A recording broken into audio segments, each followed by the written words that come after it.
এরকম মুখ করে আছো কেন? যদি না পারো তো বলে দাও, আমি অন্য উজির নিয়োগ করব। আমি আজই ঘোষণা করে দিচ্ছি, এবার থেকে হাঁচির ওপর কর দিতে হবে। হ্যাঁ, তো জানাব, এতে প্রজারা যদি ক্ষুব্ধ হয়? আরে বাবা, প্রজাদের কাজই তো মাঝে মাঝে ক্ষুব্ধ হওয়া। তা ঠিক হুজুর। আমাকে কদর করে এমন কিছু সন্ডা আছে, তাদেরকে কাজে লাগাতে হবে। বহুত খুব জাহাপানা। তাহলে হাঁচি গোনার লোকের ব্যবস্থা করে নি। ওই সন্ডারাই হাঁচি গুনবে, ওদের স্বেচ্ছাসেবক হিসেবে নিয়োগ করো। বহুত খুব জাহাপানা। সব জায়গায় লোক পাঠাতে শুরু করো, তবে কৃষ্ণনগরে বেছে বেছে লোক পাঠাবে। আর মনে রেখো, ওখানে গোপাল আছে।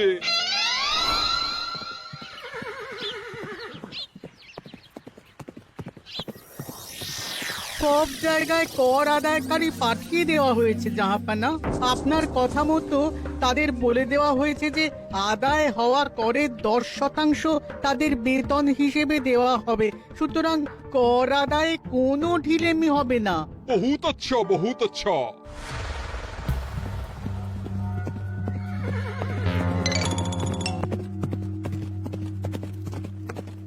হ্যাঁ, তুমি ঠিক পড়েছো তো মন্ত্রী? হাঁচির উপরে কর। বলেন তো, আর একবার পড়ছি মহারাজ। আসলে এটা নবাবই মশকরা। আমাদের নবাব যে খুবই রসিক মানুষ তা তো আমরা দেখেছি। বারবার কৃষ্ণনগরের সঙ্গে রসিকতা করতে গিয়ে হাঁড়ি ফেটে রস একেবারে মাখামাখি হয়েছে, আর সারা গায়ে পিঁপড়ে ধরেছে। মস্করা নয়, একদম সত্যি কথা। হাঁচির উপরে কর বসানো হয়েছে, আর আমরা হলাম নবাবের খাস হাঁচি গোনার দল। আমরা এই কৃষ্ণনগরে থিতু হয়ে বসলাম বটে।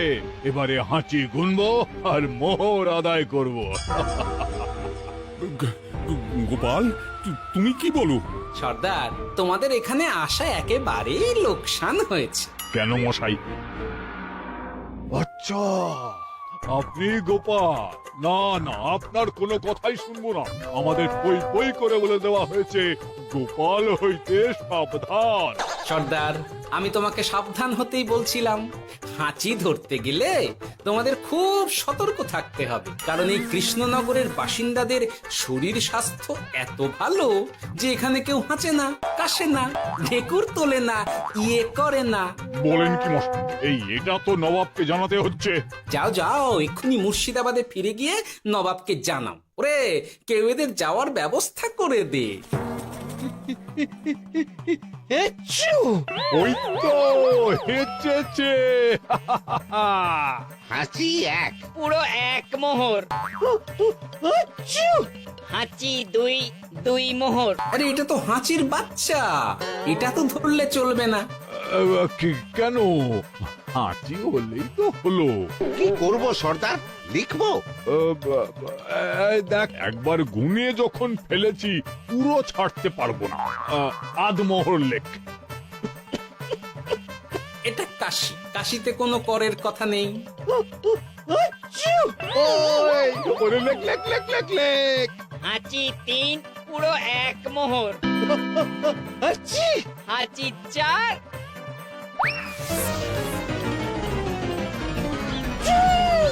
হাঁচি পাঁচ, লেখো। হাঁচি ছয়,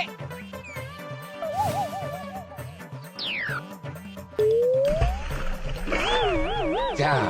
যা কি রে, শুনেছিলাম কৃষ্ণনগরের মন্ত্রীটা মাথা মোটা, প্রমাণ হয়ে গেল। জল থেকে উঠবে যখন ঠান্ডা লেগে হাঁচি তো আরো বাড়বে। জলে বুড়ুবুড়ি উঠছে, বেটা জলের তলায় তলায় হাঁটছে। হাঁচি সাত। এখনো তো ফিরলো না, বেলা গড়িয়ে দুপুর হয়ে গেল। ভাববেন না রাজামশাই, আমরা যারা যারা এখানে এসেছি সবাই ধড়িবাজ লোক। মন্ত্রীর হাঁচি নিংড়ে নিয়ে ফিরবে। ছি ছি ছি ছি ছি ছি ছি ছি ছি। কি হলো গোপাল? আমরা কৃষ্ণনগরের প্রবাদ প্রতিম আতিথেয়তার অসম্মান করেছি মহারাজ। কেন? কিভাবে? কখন? এখন মহারাজ, এখন। এনারা সেই সুদূর মুর্শিদাবাদ থেকে এসেছেন, আর আমরা এতক্ষণ শুধু অন্য কথাই বলে চলেছি। এনাদের আপ্যায়নের ব্যবস্থা করিনি। তাই তো। মহারাজ, আপনি ব্যস্ত হবেন না। এই, কে আছো? শোনো, এদের রাজ অতিথিশালাতে থাকার বিশেষ ব্যবস্থা করো। এদের খাবার যাবে মহারাজের পাকশাল থেকে। এদের সব সুবিধে অসুবিধে দেখার জন্য দাস দাসী নিযুক্ত থাকবে। এই চলো হে চলো। আরে দাঁড়াও সর্দার, হ্যাঁ বলুন। তোমাদের তো আবার গোপালের কথা শোনা বারণ। আমার ব্যবস্থায় বোধহয় তোমরা থাকবে না। বাদ দিন তো, আসলে ভয় ছিল আপনার বুদ্ধিকে, আর ভয় নেই। কেমন আগু পিছু বিচার না করেই বলে ফেললেন এখানে কেউ হাঁচে না। বুঝে গেছি, আসলে গোপাল হলো গল্প। চলো হে চলো, ও বড্ড খিদে পেয়েছে। প্রহরী, এই সর্দারের দলের বাকি লোকগুলো এলে এদেরকেও অতিথিশালায় নিয়ে যেও। হ্যাঁ, আচ্ছা। এ কি গোপাল, এই রক্তচোষাগুলোর জন্য তুমি রাজনিবাস আর রাজভোগের ব্যবস্থা করে দিলে? গোপাল কার পক্ষে মহারাজ? এতক্ষণ গোপালের সব কাজ তো কৃষ্ণনগরের বিপক্ষে গেল। বটেই তো, আমি মনে মনে গণনা করে দেখলাম গোপালের শুল যোগ শুরু হয়েছে। আগামী 1 যুগ ধরে গোপাল যেখানে থাকবে সেখানে রাহুর প্রকোপে দুঃখ দারিদ্র মহামারী একসঙ্গে এসে ধরা পড়বে। মহারাজ, গোপাল কখনো কৃষ্ণনগরের খারাপ ভাবেনি। সে যখন ওই রক্তচোষাদের রাজভোগে রাখার ব্যবস্থা করেছে, তখন বুঝতে হবে এর মধ্যে একটা ঘোরতর পেঁচ আছে। গোপালই তাহলে বলুক কি পেঁচ। মহারাজ, মানুষ বিলাসের সুযোগ পেলে কাজ ভুলে বিলাসেই ডুবে থাকে। কত সম্রাট মহাসম্রাট বিলাসিতায় ডুবে কত সাম্রাজ্য মহাসাম্রাজ্য ভেঙে টুকরো করেছে। এরা তো নবাবের পাঠানো কিছু মূর্খ বালক মাত্র মহারাজ। এদের রাজভোগে ডুবিয়ে দিলে হাঁচির কথা কি এদের মনে থাকবে?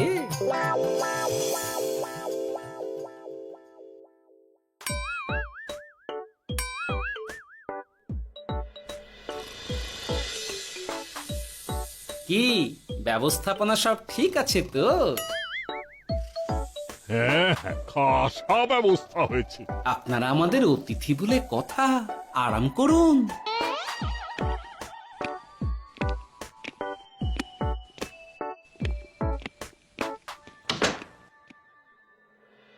বিজ্ঞানী, তোমার এই দুমুখ আয়না আবিষ্কার তোমার জীবনের সেরা কাজ। একদিক দিয়ে আয়না, অন্য দিক দিয়ে কাঁচ। কেউ জানতেই পারবে না যে তার উপর নজর রাখা হচ্ছে। অনবদ্য অনবদ্য। মহারাজের জয় হোক। কিন্তু মহারাজ, এই কৃতিত্বের মূল ভাগীদার আমাদের মন্ত্রী। তাই নাকি?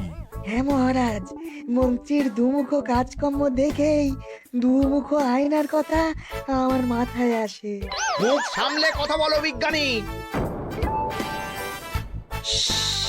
ওরা শুনতে পাচ্ছে। যা চেঁচালেন 20 ইঞ্চির দেওয়াল ভেদ করে ওদিকে চলে যাবে কথা। এই কে যেন কাকে মুখ সামলে কথা বলতে বললো? ওই বাইরে কেউ বলেছে। এই তোমরা সবাই শোনো, অতিথিদের যেন আদর যত্নের ত্রুটি না হয়। আমি আর যাই, কাল সকালে আসবো, কেমন? গোপালকে নিয়ে নবাব আর উজির যেমন ভয় দেখিয়ে দিয়েছিল, গোপাল কিন্তু সেরকম নয়। এই তোরা কি বলিস? না না না না না না, গোপাল একটু ওই হাবা গোবা আছে দাদা। দেখো দেখি কেমন বুক পেতে দিয়েছে। এবার ওদেরই বুকে বসে ওদেরই দাড়ি ওপরাবো। গোপালের জবাব নেই, ঠিক সামলে দিল। মহারাজ, এই প্যাঁচটা আমার মাথাতেই এসেছিল, কিন্তু ওই যে নাকে মাছি ঢুকে গিয়েই সব বরবাদ হয়ে গেল। মহারাজ, এই পরিকল্পনা যদি মন্ত্রীর মাথাতে আগে এসে থাকে, তাহলে এদের মন্ত্রী আমার চেয়ে ভালো করে সামলাতে পারবেন মহারাজ। বটেই তো, এই দায়িত্ব আমি নিলাম মহারাজ।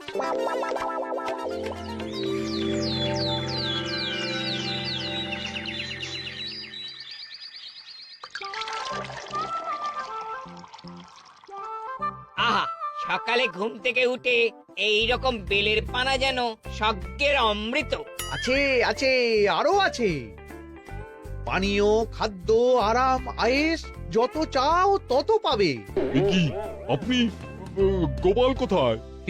মহারাজ বিবেচনা করে দেখেছেন যে মহামান্য অতিথিদের পরিচর্যার ভার গোপালের মতো একজন ভাঁড়ের পক্ষে বহন করা সম্ভব নয়, তাই এই দায়িত্ব আমাকে দেওয়া হয়েছে। কিন্তু কোনো কিন্তু নেই সর্দার, আমি যে খানা পিনা নাচা গানা আমোদ আহ্লাদের ব্যবস্থা করেছি দেখে তুমি চমকে যাবে।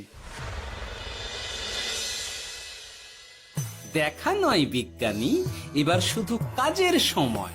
কাল মন্ত্রীর উপর ওদের ভার ছেড়ে দিয়ে কৃষ্ণনগরের যে সর্বনাশটি করেছো, কোনো কাজ করে আর সেটিকে সামলানো যাবে না। হ্যাঁ, আহা, তোমার দেখছি মন্ত্রীর উপরে একটুও আস্থা নেই। ঠিক কি প্যাচ করছো বলো তো? প্যাচের কথা পরে হবে, তোমাকে যত তাড়াতাড়ি সম্ভব হাঁচির ওষুধ আবিষ্কার করতে হবে। হাঁচির ওষুধ? হ্যাঁ, হাঁচির ওষুধ। ওভাবে দেখছো কি বন্ধু? তোমাদের কাজের সব দায়িত্ব এখন আমার কাঁধে। তোমরা আমোদ করবে আর আমি কর আদায় করে তোমার হাতে এনে তুলে দেব। সর্দার, এর মধ্যে একটা চাল আছে মনে হচ্ছে। কি আর আমি বুঝিনি। এখন কি করবে? বিশ্বাস করে আদায় উসুলের ভার এর উপরে ছেড়ে দেবে? পাগল নাকি? মন্ত্রী মশাই, বলো বন্ধু। বলছিলাম আর দেরিতে কাজ কি?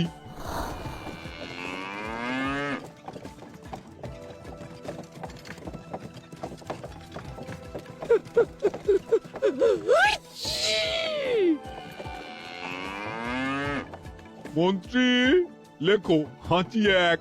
ওহে, তোমার নাম কি? মন্তেশ্বর হুজুরি আগে। লিখুন মন্ত্রী মশাই, নাম লিখুন। ওহে মন্তেশ্বর, হাঁচি কর, এক মোহর ছাড়ো দেখিনি। হাঁচি দুই।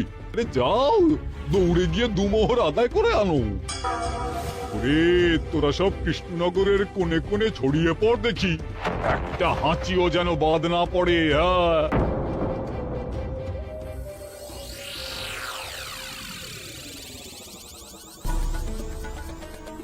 এটা হুজুরে আলাক বর্ধমান, খাম্বাস এবং কৃষ্ণনগর থেকে। চমৎকার চমৎকার। তাহলে গোপাল কিছু করতে পারেনি, আমাদের যুব শক্তি কৃষ্ণনগরকে পুরো নিংড়ে নিয়ে আসছে। মহারাজ কৃষ্ণচন্দ্রের একটা আবেদন আছে জানাব।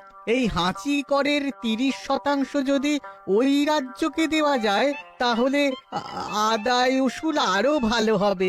ওরা বলেছে যে আপনি যদি 30% দেন তাহলে কর আদায় একেবারে জান লড়িয়ে দেবে।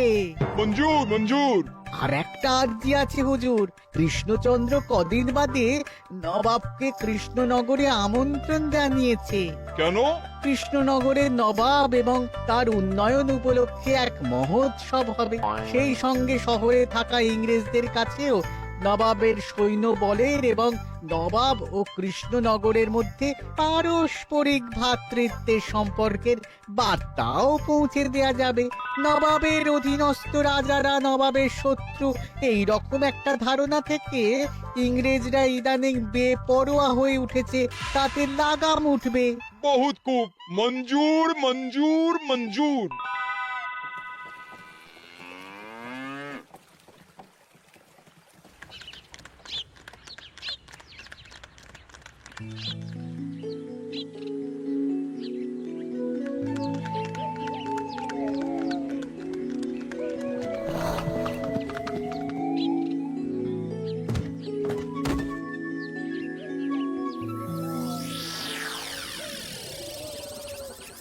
কি ব্যাপার গোপাল?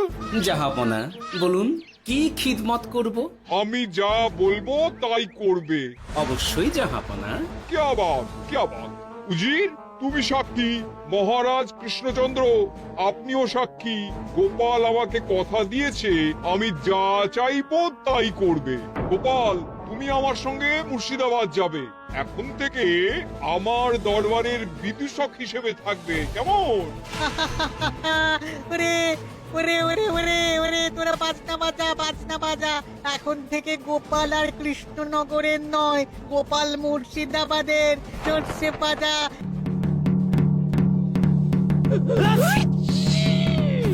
কি হলো? হুজুর, মনে হচ্ছে আপনার সৈন্যদল হাঁটছে। হ্যাঁ, হুজুর, হাঁচিগড়ের বন্যা সব সৈন্য 10-12টা করে হেঁচে ফেলেছে। মানে প্রচুর মোহর হয়ে গেছে আর বাড়ছে বাড়ছে। আমার হাঁচি গোনার দল একটা হাঁচিও বাদ দেবে না। মোহর রাখার জন্য নতুন পোশাকখানা বানাতে হবে হুজুর। সর্দার, আমাদের হাঁচিগুলো কি খুলবো? হ্যাঁ, নিশ্চয়ই। একটা হাঁচিও যেন বাদ না পড়ে। চলুন হুজুর, আমরা এখানে দাঁড়িয়ে থেকে আর কি করব? ওরা হাঁচুক আর হাঁচি গুনুক। চলুন নবাব বাহাদুর, আপনার জন্য কৃষ্ণনগরের রাজাতিথ্য অপেক্ষা করছে। হুজুর, আমার মনে হয় আমাদের কৃষ্ণনগরে এখন আর দেরি করা উচিত হবে না। আমরা আমরা সোজা শহরের দিকে রওনা হয়ে যাই। শহরের ইংরেজদের শিক্ষা দিয়ে ফেরার পথে আমরা কৃষ্ণনগরের আতিথ্য গ্রহণ করব। সে কি মহারাজ, নবাবের মতো কর্তব্যপরায়ণ ইনসানকে তার কর্তব্য পালনে বাধা দেবেন না। আমরা ওনার শহর থেকে ফেরার অপেক্ষায় থাকব। ঠিক ঠিক, আমার এক্ষুনি শহরে যাওয়ার দরকার। ইংরেজরা সব নিয়ম কানুন ভেঙে চুরে যা ইচ্ছে তাই করতে আরম্ভ করেছে। বুঝি, সৈন্যদের ডাক দাও, চলো রওনা হই। কিন্তু জাহাপনা, আপনার সৈন্যদের থেকে পাওনা মোহরগুলো এতক্ষণে যা হেঁচেছে, লাখখানেক মোহর তো হয়েই গেছে। ওটা আমরা নিজেদের মধ্যে বুঝে নেব। কিন্তু ওই করের 30% যে কৃষ্ণনগরের পাওনা। পেয়ে যাবে। শহর থেকে ফিরি আর একটা কথা, হাঁচি কর ব্যবস্থা এখন থেকে উঠে গেল।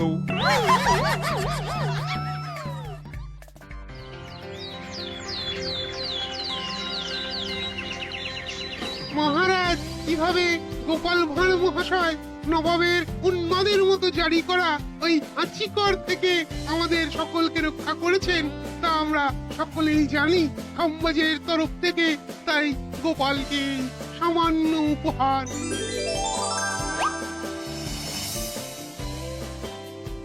ওহ গোপাল, সত্যি তোমার জবাব নেই। কিছুই হতো না যদি না বিজ্ঞানী ওই হাঁচি চূর্ণ আবিষ্কার করত। এই উপহারের অর্ধেক কিন্তু বিজ্ঞানী। সবই তো বুঝলাম, নবাবকে সৈন্য সহ নিমন্ত্রণ থেকে সৈন্যদলকে হাঁচি চূর্ণ মাখানো চাঁদোয়ার তলায় ঢোকানো পর্যন্ত। কিন্তু চাঁদোয়া থেকে হাঁচি চূর্ণ ঝরে পড়লো কি করে, সেটাই তো বুঝলাম না।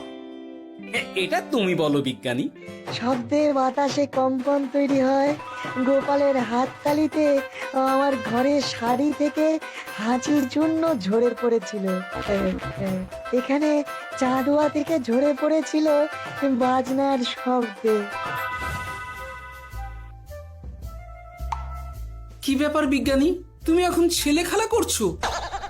হাঁচির ওষুধ হয়ে গেছে। হয়ে গেছে? মূল উপাদান তামাক, গোলমরিচ আর আলকুশির গুঁড়ো। কাজ হবে? হাততালি দাও। কাজ হলো। ব্যাপারটা কি হলো? ওই শাড়িটাতে হাঁচি চূর্ণ মাখানো আছে। তোমার হাততালির শব্দের কম্পনে ঝরে ঝরে পড়েছে। একবার নাকের কাছে এলে পিঁপড়ে থেকে পিশাচ হাঁচতেই হবে। হাঁচতেই হবে। নবাব যদি বাজনা বাজাতে না বলতো। আমাদের বাজনদাররা তৈরি ছিল মহারাজ। যাক, সবই ভালোই মিটে গেল। যার শেষ ভালো তার সব ভালো। ব্যাস, এখন শুধু একটাই কাজ বাকি। নবাবের কাছ থেকে পরে 30% বাবদ পাওনা মোহর মুর্শিদাবাদে গিয়ে